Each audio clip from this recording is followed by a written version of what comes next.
Hello students, welcome to Gurukul মাধ্যমিক। আজকে আমরা আলোচনা করব মাধ্যমিক 2026 লাইফ সায়েন্সের ফার্স্ট ইউনিট টেস্টের জন্য ইম্পর্টেন্ট সমস্ত সাজেস্টিভ প্রশ্নগুলি। যে প্রশ্নগুলো রেডি করে পরীক্ষা দিতে গেলে তোমরা কিন্তু পরীক্ষাতে 85 to 90% ফুল কমন পাবে, সেই গ্যারান্টি আমরা দিচ্ছি। এবং এই প্রশ্নগুলো কিন্তু ভিডিও ডেসক্রিপশনে পিডিএফ আকারে দেওয়া আছে এবং এটি কিন্তু পাসওয়ার্ড প্রোটেক্টেড। তাই সম্পূর্ণ ভিডিওটা কিন্তু তোমরা কন্টিনিউ করো, কোথাও স্কিপ না করে। ভিডিওর যে কোনো একটা জায়গায় কিন্তু এই পাসওয়ার্ডটা দেওয়া থাকবে এবং এই ভিডিওর মধ্যে কিন্তু 2 নম্বর 5 নম্বর সমস্ত ছবি এবং তার সাথে সাথে কিন্তু শর্ট প্রশ্নগুলো কিন্তু দেওয়া আছে। তো এইগুলো দেখার জন্য কিন্তু অবশ্যই তোমরা ভিডিওটা সম্পূর্ণভাবে দেখতে থাকো। চলো দেখে নেওয়া যাক প্রশ্নগুলো কি কি। চলো আজকের প্রথম প্রশ্নটা দেখে নেওয়া যাক। জীবজগতের নিয়ন্ত্রণ ও সমন্বয় এই চ্যাপ্টারটির ওপর মার্কস 2 যে প্রশ্নগুলো আছে, দেখো প্রথম প্রশ্ন বলছে মুকুল ও বীজের সুপ্ত অবস্থা ভঙ্গ করতে ও পর্বমধ্যের দৈর্ঘ্য বৃদ্ধি করতে হরমোনের ভূমিকা কী? তো দেখো আমরা তো জানি যে এই দুটো কাজই কিন্তু করে আমাদের জিববেরেলিন নামক যে উদ্ভিদ হরমোনটি আছে সেটা। তো দেখো এখানে সুন্দরভাবে লেখা আছে, এটা লিখে দিলেই কিন্তু 2-এ 2 তোমরা পেয়ে যাবে। আজকের দ্বিতীয় প্রশ্নটি হলো বীজবিহীন ফল সৃষ্টি ও অপরিণত ফলের মোচন রোধ করতে কৃত্রিম বা সংশ্লেষিত উদ্ভিদ হরমোনের ভূমিকা কী? তো বীজবিহীন ফল সৃষ্টি করতে এবং অপরিণত ফল অর্থাৎ যেগুলো একদম ছোট অবস্থাতে ঝরে পড়ে যায় সেই জিনিসটা রোধ করতে সংশ্লেষিত হরমোন বা কৃত্রিম হরমোনের কি ভূমিকা সেটা কিন্তু খুব ভালো করে পড়বে। আর এবছরের জন্য এমনিতেও কিন্তু তোমাদের সংশ্লেষিত উদ্ভিদ হরমোন বা কৃত্রিম হরমোন কিন্তু ভেরি ভেরি ইম্পর্টেন্ট। আর তার সাথে দেখো এখানে কিন্তু পার্থেনোকার্পি কী সেটাও কিন্তু একবারেই তোমরা জেনে যাচ্ছ। চল এবার আমাদের তৃতীয় প্রশ্নটা জেনে যাই। তৃতীয় প্রশ্ন বলছে ক্যালোরিজেনিক হরমোন কাকে বলে এবং কেন? তো দেখো ক্যালোরিজেনিক হরমোন কিন্তু থাইরক্সিনকে বলা হয়। আর আমি আগেই কিন্তু ক্ষমা চেয়ে নিচ্ছি কারণ কেনটা কিন্তু আমার দেওয়া হয়নি, তো তোমরা ভালো করে শুনে নাও। তার কারণ হচ্ছে থাইরক্সিন দেহের যে কলাকোষ আছে সেখানে কিন্তু অক্সিজেনের ব্যবহার বাড়ায় এবং তার ফলে কি হয় না গ্লুকোজের যে জারণ সেটা কিন্তু বৃদ্ধি পায়। ফলে দেহের মধ্যে কি হয় না প্রচুর তাপ শক্তি উৎপন্ন হয় এবং আমাদের যে বেসাল মেটাবলিক রেট অর্থাৎ মৌল বিপাকীয় হার সেটাও কিন্তু বৃদ্ধি পায়। এই জন্যই কিন্তু থাইরক্সিনকে বলা হয় ক্যালোরিজেনিক হরমোন। পরবর্তী প্রশ্নটা দেখো, 4 নম্বর প্রশ্ন রক্ত শর্করা নিয়ন্ত্রণে ইনসুলিন ও গ্লুকাগনের ভূমিকা কী? তোমরা জানো যে ইনসুলিন এবং গ্লুকাগন দুটোই কিন্তু অগ্নাশয় থেকে ক্ষরিত হয় এবং এরা দুজনেই কিন্তু একে অপরের বিপরীত কাজ করে। তো এটাও কিন্তু খুব ভালোভাবে তোমরা রেডি করবে। 5 নম্বর প্রশ্ন বলছে অ্যাড্রিনালিন হরমোনের কাজ কী? অর্থাৎ রক্ত শর্করা নিয়ন্ত্রণে এবং বিপাকক্রিয়া নিয়ন্ত্রণে এর প্রভাব লেখো। প্রশ্ন কিন্তু এইভাবেই আসার চান্স সবথেকে বেশি যে রক্ত শর্করা নিয়ন্ত্রণ ও বিপাকক্রিয়া নিয়ন্ত্রণে অ্যাড্রিনালিন হরমোনের ভূমিকা বা প্রভাব লেখো। তো প্রথম দেখো রক্ত সংবহনতন্ত্রের প্রভাব কী এবং বিপাকের ওপর কী প্রভাব সেটা তোমরা দেখবে। এছাড়াও জরুরিকালীন বা সংকটকালীন হরমোন কিন্তু অ্যাড্রিনালিন হরমোনকেই বলা হয়, এটাও কিন্তু তোমরা একটু দেখে নেবে। দেখো এর পরের প্রশ্নটা বলছে নার্ভ গ্যাংলিয়ান কী বা স্নায়ু গ্রন্থি কাকে বলে? তো নার্ভ গ্যাংলিয়ান কথাটাই কিন্তু ইম্পর্টেন্ট।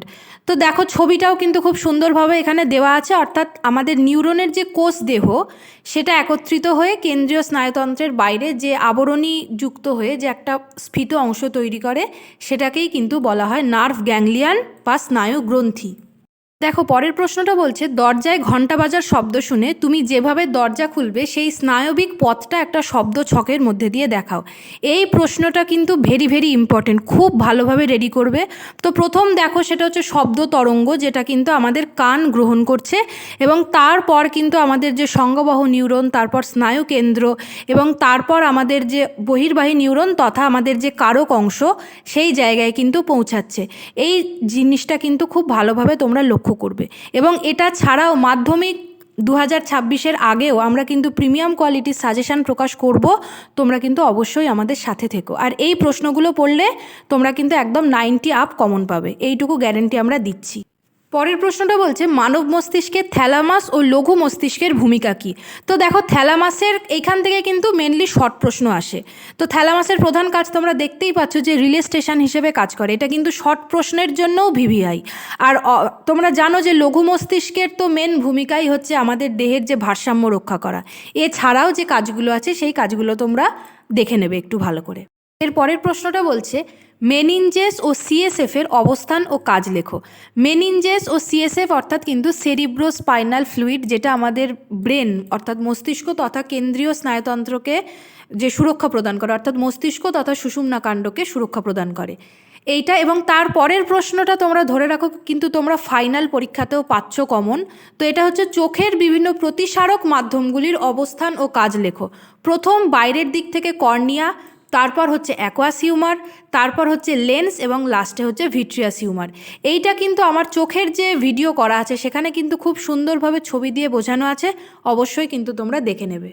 এর পরের প্রশ্ন তোমরা দেখতে পাচ্ছ যে দূরের ও কাছের বস্তু দেখার ক্ষেত্রে চোখ কিরূপ উপযোজন করে। অর্থাৎ উপযোজন মানে তো আমরা জানি যে আমাদের দূরে কোথাও যেতে হবে না বা কাছে কোথাও আসতে হবে না, আমরা যেখানে আছি সেখানে থেকেই কিন্তু আমরা চোখকে সঠিকভাবে উপযোজন করতে পারি, অর্থাৎ আমাদের দেখতে সাহায্য করে দূরের জিনিস বা কাছের জিনিস।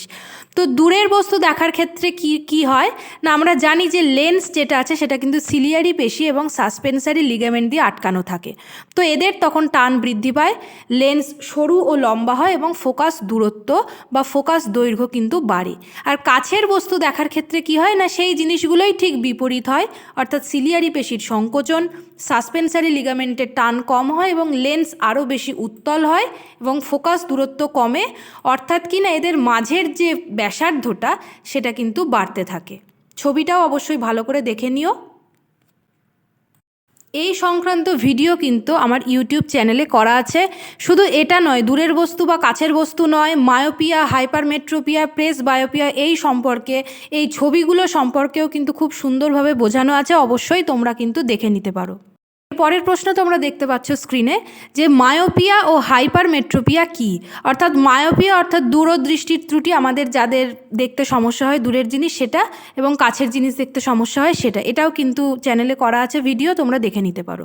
তারপরের প্রশ্ন হচ্ছে মানুষের দ্বিপদ গমনে লঘু মস্তিষ্ক তথা অন্তঃকর্ণের কি ভূমিকা। অর্থাৎ লঘু মস্তিষ্ক ও অন্তঃকর্ণের মানুষের গমনের ক্ষেত্রে কি ভূমিকা আছে, সেটা কিন্তু 2 নম্বর প্রশ্নের জন্য ইম্পর্টেন্ট। পরের প্রশ্ন বলছে পাখির গমনে উড্ডয়ন পেশির ভূমিকা কি। এখানে উড্ডয়ন পেশির যে নামগুলো আছে সেগুলোই কিন্তু ইম্পর্টেন্ট, তোমরা দেখে নিও। পর যে প্রশ্নটা আছে সেটাও কিন্তু খুব ইম্পর্টেন্ট, সেটা কিন্তু 5-এর জন্য অর্থাৎ 3-এর জন্যও কিন্তু ইম্পর্টেন্ট, 5-এর যে 3 নাম্বার আসে। তো সেখানে প্রশ্নটা বলছে যে টিএসএইচ হরমোনের ফিডব্যাক নিয়ন্ত্রণ ক্রিয়াটি লেখো। তো দেখো, ফিডব্যাক নিয়ন্ত্রণ ক্রিয়া অর্থাৎ পজিটিভ ফিডব্যাক এবং নেগেটিভ ফিডব্যাক 2 রকম ফিডব্যাক হয়। তো সেই ফিডব্যাক নিয়ন্ত্রণ ক্রিয়া এবং তার সঙ্গে তার যে শব্দচিত্র সেটাও কিন্তু এখানে খুব সুন্দরভাবে বোঝানো আছে, তোমরা দেখে নেবে। যদি বুঝতে কোথাও সমস্যা থাকে অবশ্যই কিন্তু আমাদের চ্যানেলে যে ভিডিও করা আছে ফিডব্যাক নিয়ন্ত্রণ সম্পর্কে সেটা দেখে নিও। এবার আমরা দেখে নিই আমাদের যে সেকেন্ড চ্যাপ্টার আছে অর্থাৎ জীবনের প্রবাহমানতা যে চ্যাপ্টারটা, তার যে মার্কস 2 এর প্রশ্নগুলো সেইগুলো সম্পর্কে এবার আমরা জেনে নিই। চলো, প্রথম প্রশ্ন বলছে নর কি। নর অর্থাৎ নিউক্লিওলার অর্গানাইজার রিজিয়ন কি সেটা, এবং তার সঙ্গে পরের প্রশ্নটা দেখো স্যাট ক্রোমোজোম কাকে বলা হয়, তার সঙ্গে এটাও ইম্পর্টেন্ট যে স্যাট শব্দটির অর্থ কী। 3 নম্বর প্রশ্ন দেখো ডিএনএ ও আরএনএর পার্থক্য লেখো, এবং 4 নম্বর প্রশ্নটা কিন্তু খুব ইম্পর্টেন্ট, সেটা হচ্ছে ইউক্রোমাটিন ও হেটেরোক্রোমাটিনের পার্থক্য লেখো। পরের প্রশ্নটি হচ্ছে মিওসিসের সংগঠন স্থল লেখো। দেখো, এই প্রশ্নটা কিন্তু ভীষণ ইম্পর্টেন্ট। মিওসিসের স্থান কি। আমরা জানি যে মিওসিস প্রক্রিয়া কিন্তু জনন মাতৃকোষে ঘটে। জনন কোষ অর্থাৎ শুক্রাশয় এবং ডিম্বাশয় থেকে শুক্রাণু এবং ডিম্বাণু কিন্তু সৃষ্টির সময় ঘটে থাকে, এবং এর বৈশিষ্ট্য তথা হ্রাস বিভাজন কেন বলা হয় টোটালটাই দেওয়া আছে, তোমরা তোমাদের সুবিধা মতো দেখে নিও। পরের প্রশ্নটি হচ্ছে কোষ চক্রের গুরুত্ব লেখো। দেখো, এটাও কিন্তু 2 নম্বরের জন্য ইম্পর্টেন্ট প্রশ্ন। পরের প্রশ্নটা বলছে মাইটোসিস কোষ বিভাজনের মেটাফেজ দশায় কি হয়। দেখো, তোমরা অবশ্যই নিশ্চয়ই 25-এর প্রশ্ন দেখেছো, সেখানে কিন্তু অ্যানাফেজ দশা এসেছে। সুতরাং তোমাদের জন্য কিন্তু মেটাফেজ দশা ভিভিআই, মেটাফেজ অর্থাৎ যেটা মধ্যবর্তী দশা, দেখে নিও ভালো করে উইথ ছবি কিন্তু। এই সাজেশনের পিডিএফটি কিন্তু ভিডিও ডেসক্রিপশানে দেওয়া আছে, তোমরা কিন্তু চাইলে সেখান থেকে দেখে নিতে পারো, এবং এটি কিন্তু পাসওয়ার্ড প্রোটেক্টেড। সুতরাং স্কিপ না করে সম্পূর্ণ ভিডিওটা দেখো, ভিডিওর মাঝেই কিন্তু তোমাদের যে কোডটা সেটা কিন্তু দেখানো হবে। পরের প্রশ্নটা হচ্ছে উদ্ভিদ কোষের সাইটোকাইনেসিস এবং প্রাণী কোষের সাইটোকাইনেসিসের মধ্যে পার্থক্য লেখো। এবং তারপরের প্রশ্নটি দেখো, সেটি হচ্ছে যনুক্রম কি, অর্থাৎ ডায়াপটেরিসের যে যনুক্রম সেই যনুক্রমটি শব্দচিত্রের মাধ্যমে দেখাও। এটি কিন্তু 2024 সালে এসেছিল, সুতরাং তোমাদের জন্য কিন্তু খুব ইম্পর্টেন্ট, ভালোভাবে দেখে যেও পরীক্ষাতে। পরের প্রশ্নগুলি হচ্ছে স্বপরাগযোগ ও ইতর পরাগযোগের মধ্যে পার্থক্য লেখো। তারপরের প্রশ্নটা দেখো, বিভিন্ন বাহকের ওপর নির্ভর করে পরাগযোগের যে প্রকারভেদ, অর্থাৎ সবগুলো অবশ্যই আসবে না, যে কোনো দুটো আসতে পারে এবং আসলেও শর্ট প্রশ্ন আকারে আসতে পারে, যে একটি বায়ু পরাগী ফুলের নাম করো, একটি জল পরাগী ফুলের নাম করো, এই রকম কিন্তু প্রশ্ন আসতে পারে। তারপরের প্রশ্ন দেখো, কাটিং ও গ্রাফটিং কি এবং সিয়ন ও স্টক কি, এগুলো অবশ্যই আলাদা আলাদা করে আসবে, যে কাটিং ও গ্রাফটিং কি এরকম আসতে পারে, বা সিয়ন ও স্টক কি এভাবেও কিন্তু আসতে পারে। দেখো, এবার আমরা ছবিতে চলে আসছি। তো ছবির মধ্যে জীবজগতে নিয়ন্ত্রণ ও সমন্বয় চ্যাপ্টার থেকে প্রথম ছবি যেটা, সেটা হচ্ছে স্নায়ুকোষের একটি বিজ্ঞানসম্মত চিত্র অঙ্কন করো, অর্থাৎ নিউরনের একটি বিজ্ঞানসম্মত চিত্র এবং এর যে অংশগুলো আছে সেগুলি দেখে নিও। এবং তার পরের যে আঁকাটা সেটা হচ্ছে জীবনের প্রবাহমানতা চ্যাপ্টার থেকে, সেটা হচ্ছে ইউক্যারিওটিক ক্রোমোজোমের একটি বিজ্ঞানসম্মত চিত্র অঙ্কন করে তার বিভিন্ন অংশগুলি চিহ্নিত করো। পরের যে রচনাধর্মী প্রশ্ন বা বড় প্রশ্নের জন্য ইম্পর্টেন্ট কিন্তু হচ্ছে ক্রসিং ওভার পদ্ধতিটি ব্যাখ্যা করো, অর্থাৎ ক্রসিং ওভার কী এবং ক্রসিং ওভারের গুরুত্ব সহ আঁকাটা, এটাও কিন্তু খুব ইম্পর্টেন্ট এবং এইটা কিন্তু ডিটেলস ভিডিও করা আছে আমার চ্যানেলে, অবশ্যই তোমরা যদি বুঝতে কোথাও সমস্যা থাকে তোমরা কিন্তু দেখে নিও। এর প্রশ্নটা হচ্ছে মিওসিসের তাৎপর্য লেখো এবং মেটাস্ট্যাসিস কি, অর্থাৎ এখানে কিন্তু প্রশ্ন আসবে 3+2 আকারে, দেখে নিও তোমরা ভালোভাবে। প্রশ্ন তোমরা দেখতে পাচ্ছ, ইউক্যারিওটিক ক্রোমোজোমের রাসায়নিক উপাদানগুলি কি কি, অর্থাৎ নিউক্লিক অ্যাসিড, প্রোটিন এবং ধাতব আয়ন নিয়ে যে অংশগুলো সেগুলো কিন্তু এখানে আছে, তোমরা একটু ভালোভাবে দেখে নিও। পরের প্রশ্নটি হচ্ছে সপুষ্পক উদ্ভিদের দ্বিনিষেক প্রক্রিয়াটি ব্যাখ্যা করো। এখানে কিন্তু ছবির মধ্যে দিয়ে সুন্দরভাবে বোঝানো আছে, তোমরা এটা একটু ভালোভাবে দেখে নিও। এটা কিন্তু বড় প্রশ্নের জন্য ইম্পর্টেন্ট।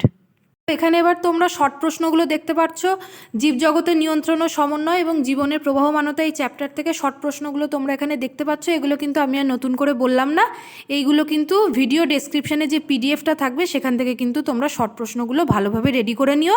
আশা করছি এখান থেকে সমস্ত প্রশ্নই তোমরা কিন্তু কমন পাবে। তোমাদের সকলের পরীক্ষা খুব ভালো হোক, দেখা হচ্ছে পরের ক্লাসে।